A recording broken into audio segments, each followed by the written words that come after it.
Bonjour à tous, nous continuons notre leçon sur l'écriture aujourd'hui et on va répondre à une question qui traumatise tous les élèves depuis des générations. Pourquoi est-ce qu'on est obligé d'écrire?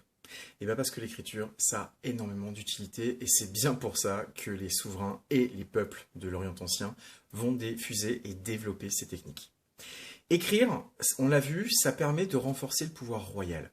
Ça lui permet de réaliser un certain nombre d'inventaires, ça lui permet de savoir exactement ce qu'il possède, que ce soit son armement, que ce soit ses biens de consommation, que ce soit les matériaux qu'il pourra réutiliser.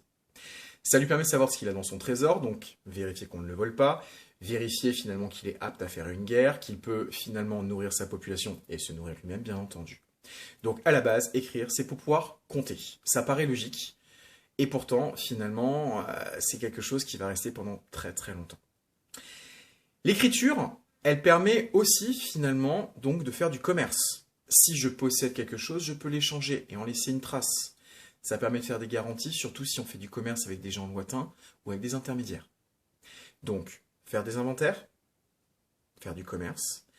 La troisième raison qui va véritablement renforcer le pouvoir du roi, c'est que au lieu de transmettre sa loi uniquement oralement, sans être sûr que ses descendants la connaissent ou la réappliquent, ils vont pouvoir petit à petit l'écrire et laisser une trace.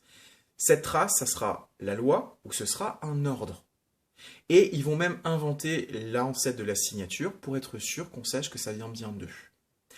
Chez les Mésopotamiens, on l'a vu, on écrit sur des petites tablettes d'argile. Dans ces tablettes d'argile, on peut faire rouler un petit cylindre qu'on appellera un sceau. Et ce sceau est unique à chaque roi et c'est finalement sa signature.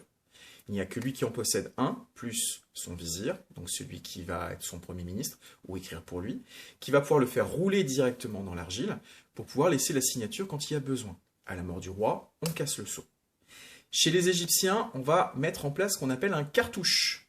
Le cartouche symbolise le nom d'une personne, ce qui permet aussi de le reconnaître. Si c'est le roi, ça peut être relativement utile. Tout ça permet de garantir que le roi laisse son empreinte et va pouvoir laisser cette empreinte dans le temps. On peut savoir qu'on est aussi roi, fils de tel roi, petit-fils de tel roi, et ainsi de suite, c'est-à-dire mettre en place une dynastie, une famille royale, pour donner une légitimité à son règne. Pour être sûr qu'on ne va pas le renverser, puisqu'il est roi et descendant de roi, on l'a vu, la plupart des rois de l'Orient ancien prétendent descendre des dieux. Donc s'en prendre au souverain, c'est s'en prendre à une divinité. Donc ça va finalement les protéger, et je vous ai dit légitimer. Légitimer, ça vient tout simplement le fait de faire la loi. On a pu conserver comme ça un certain nombre de lois très anciennes, soit parce qu'elles étaient conservées précieusement, soit parce qu'une fois qu'on n'en avait plus l'utilité, comme je vous l'avais déjà expliqué dans la leçon précédente, on va réutiliser les tablettes sur lesquelles s'écrit, ou les stèles en pierre, bien entendu, qui sont sous les bâtiments, et souvent ça les a protégés. Il y a un jeu de puzzle pour les archéologues, mais malgré tout, c'est plutôt utile. Quatrième grande raison qui va permettre aussi de diffuser l'écriture et qui va lui donner finalement de beaux jours. C'est l'ancêtre finalement de nos livres. L'écriture, ça permet de faire des chroniques, donc de savoir ce qui se passe dans son temps. Alors si je suis un prêtre, faire des chroniques, ça peut se limiter à inscrire la météo. Ça peut être inscrire les astres, c'est-à-dire prévoir l'avenir pour quelqu'un de cette époque, pouvoir prévoir les récoltes, pouvoir connaître les dangers et les anticiper, puisqu'on sait que la plupart des risques sont des cycles. On a beau dire que c'est les dieux qui en sont responsables, les humains ne se leurrent pas totalement, ils vont avoir tendance à trouver des solutions eux aussi. C'est d'ailleurs comme ça qu'on retrouve dans beaucoup de mythes la présence du déluge. Et ouais, je vous rappelle qu'on parle de l'Égypte, il y a le Nil, on parle de la Mésopotamie, on a le Tigre et l'Euphrate. Donc des inondations, ils en ont connu un certain nombre, et certaines beaucoup plus importantes que d'autres. Les textes sur les déluges parlent d'inondations dramatiques, ou pour préparer les sociétés suivantes ou les générations suivantes à se défendre tant bien que mal. C'est quelque chose qui est important. Ces chroniques, pour un marchand, lui permettent aussi de noter, par exemple, là où il peut faire du commerce. Et petit à petit, les gens vont laisser des traces. Ils ne vont pas forcément parler d'eux, ils parlent de ce qui se passe en leur temps. Et c'est une méthode qui sera reprise beaucoup plus tard, par Hérode, par les principaux pères de l'histoire, tout simplement, parce que comme ça, ils vont pouvoir récupérer, glaner des informations, les récupérer, pouvoir les comparer, vérifier leurs sources, ce que fait toujours un historien de nos jours, mais finalement, on voit qu'on a les origines dès finalement le 3e millénaire, avant Jésus-Christ bien entendu.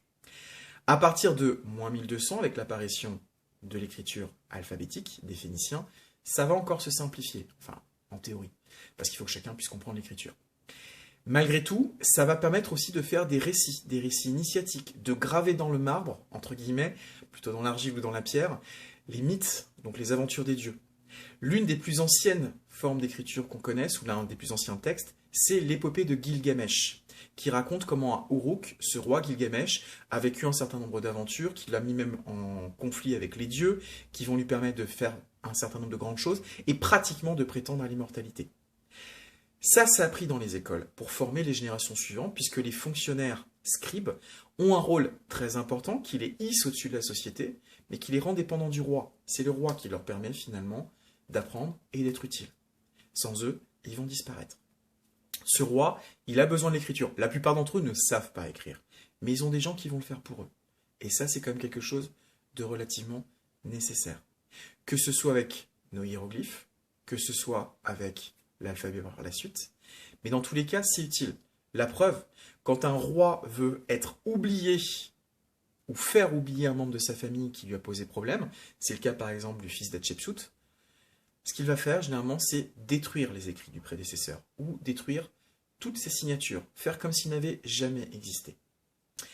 Les Égyptiens, les Mésopotamiens, les Phéniciens vont miser sur l'écriture. On l'a vu, pour faire des inventaires, pour faire du commerce, pour faire des chroniques, et aussi pour rédiger la loi définitivement. Le rôle du roi se renforce, le pouvoir du roi se renforce systématiquement grâce à ces 4 éléments. Il aura un pouvoir économique, il aura un pouvoir politique et judiciaire, et ça va même lui préparer à son pouvoir militaire. Il va avoir finalement les moyens d'être le véritable chef d'une cité-État, voire d'un État beaucoup plus grand, comme c'est le cas de l'Égypte des pharaons. Nous, ça nous est très utile, parce que comme ça, on a des sources de l'époque. Grâce à ça, finalement, on sait ce qui a pu se passer. On sort de la simple archéologie. Par contre, attention, l'historien doit toujours faire attention aux sources qu'il utilise. C'est ce que vous faites quand je vous donne un document. Vous regardez la date, vous voyez si c'est compatible, si les personnes ont connu les événements dont ils parlent. Ça permet d'avoir une idée si c'est juste ou faux, si ça peut être exagéré, si ce ne sont que des on-dit. Après, on va s'intéresser à qui écrit. C'est sûr que si vous écrivez sur votre meilleur ami, vous direz des choses sympathiques. Sur votre pire ennemi, des choses hostiles. Donc automatiquement, on doit analyser les sources, on doit les comparer. Et c'est un des éléments essentiels de notre historien. Mais maintenant, vous savez pourquoi vous écrivez. Vous allez devoir encore beaucoup écrire. Et vous, c'est surtout pour garder des traces, parce que malheureusement pour vous, des interrogations, vous allez en avoir un certain nombre. Je vous souhaite une bonne journée, je vous souhaite à nouveau un bon réveillon, et je vous dis à très vite. Allez, au revoir.